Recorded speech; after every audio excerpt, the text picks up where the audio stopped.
there's a dirt. Dirt, not dirt is kulang. There's a dirt of space for people who are suspected of having the virus. Ang problema nito is ganito. Ikaw naman, kung dalhin ka doon sa ospital, it's kind of a morbid thing really for anybody. It could be traumatic for a guy na pag-swab, dalhin ka doon sa, you are whisked to the hospital and you stay there.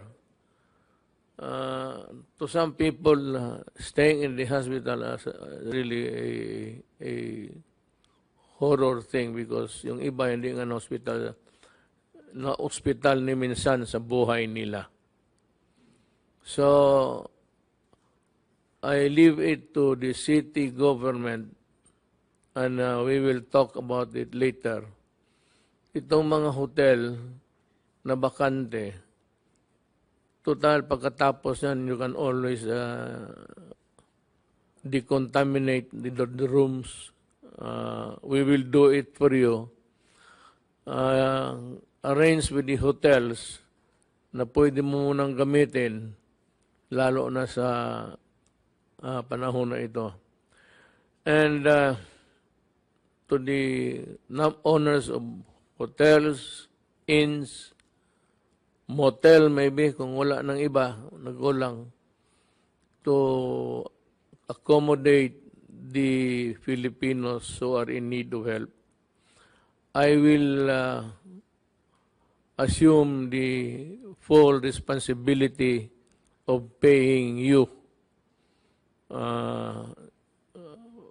pagdating ng panahon. I will see to it that I will ask Congress. I will plead sa kanila na hanapan ng paraan, bayaran kayo. And I will personally see to it that you are paid on time. This would include siguro meals, but simple lang. Kagaya dito, I recommend the menu dito sa Malacañang. Dito magkain ka, isang sabaw, isang ulam, pati kanin. Hanggang dyan lang makuha mo dito na pagkain. I do not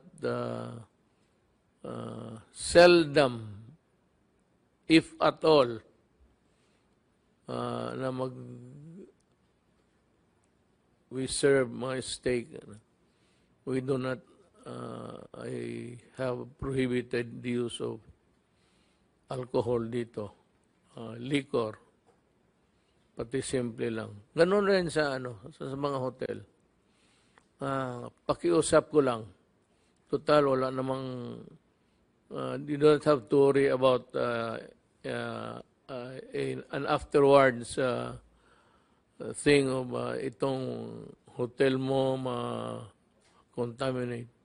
We will do the necessary protocol to decontaminate or to kill whatever there is in the room.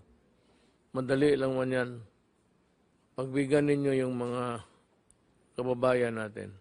So yung mga local governments are put on notice that I have directed you to make necessary arrangements with vacant motels, hotels, na patirahin mo muna ninyo yung mga COVID patients. Now, if a hotel is chosen or selected, then it behooves upon the medical guys to let it be that way, meaning na huwag na ninyo papasukan ng ibang healthy persons. That inn or hotel remains to be a medical facility for those afflicted with COVID. It's no longer available to the public.